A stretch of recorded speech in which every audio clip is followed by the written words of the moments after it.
Alright, so in today's video we're going to talk about how to sharpen expensive knives and some of the reasons why people don't like sharpening expensive knives. There's a lot of people that think this is a very hard thing to accomplish, and so we're going to talk about expensive knives and how to keep that edge on them. Stay tuned.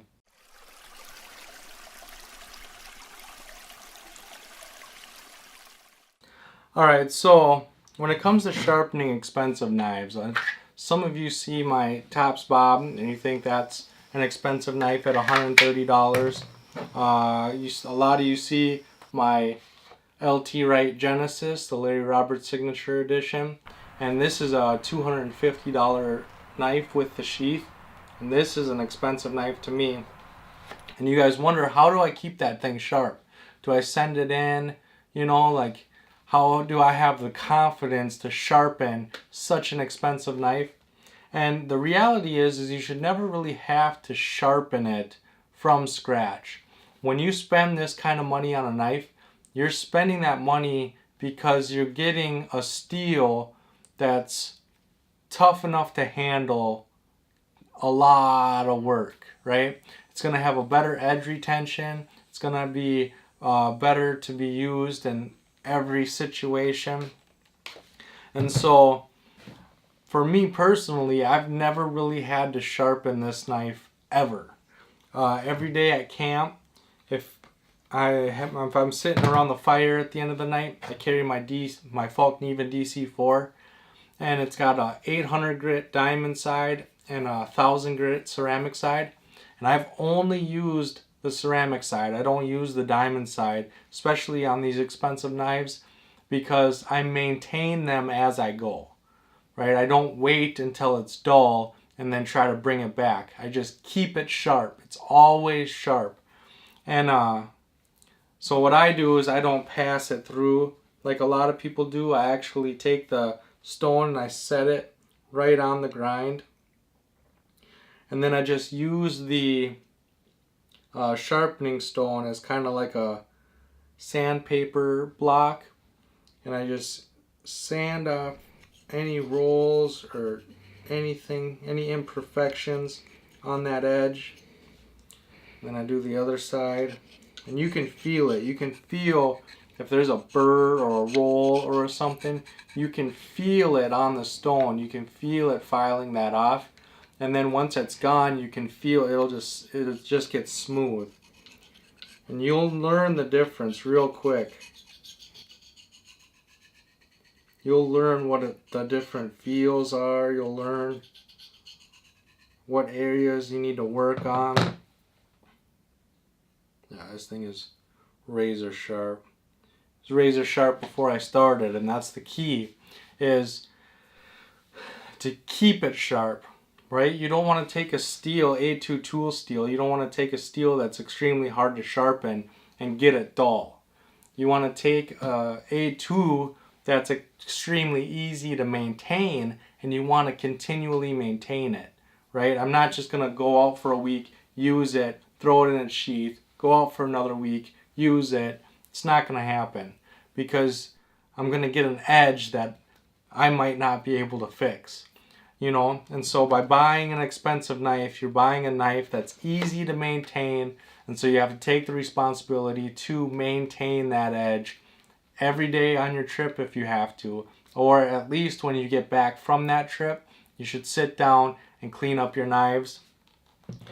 Same thing, I do the same thing with my Tops Bob, and a lot of people, they don't have the confidence to sharpen expensive knives, or any knives for that matter, because they like to go to the gas station and get these little cheapo knives, and they try, you know, this one I think was $1, this one I think was $2, and they're just little cheapo knives, and they try to practice on them. And the thing is these little gas station knives, they come extremely dull. And the reason they come extremely dull is because they can't be sharpened. The steel is so soft, and it doesn't hold an edge that you put any hard surface on it and it's going to ruin the edge.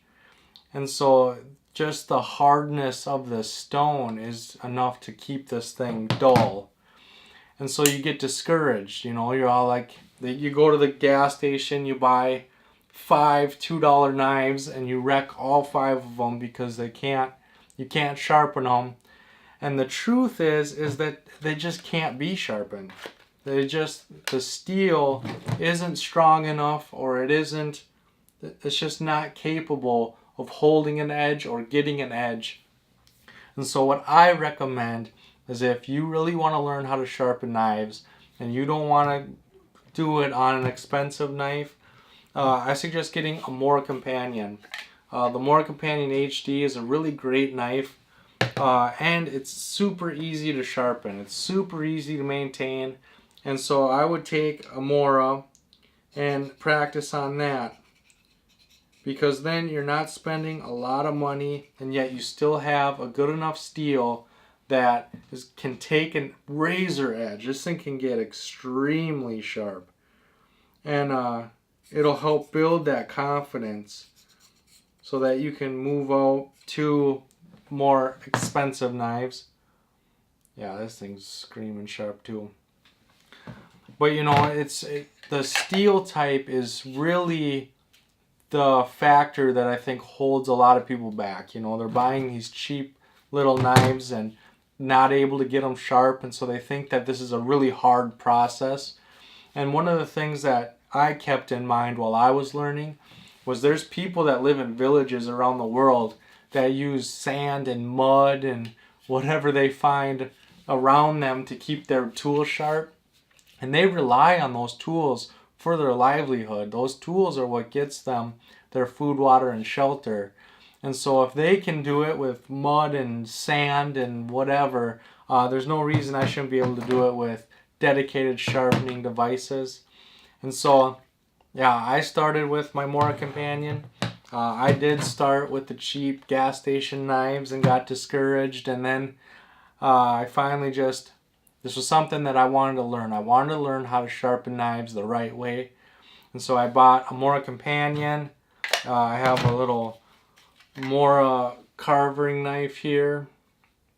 And I started with just these cheap knives, and I could get them very sharp, extremely sharp.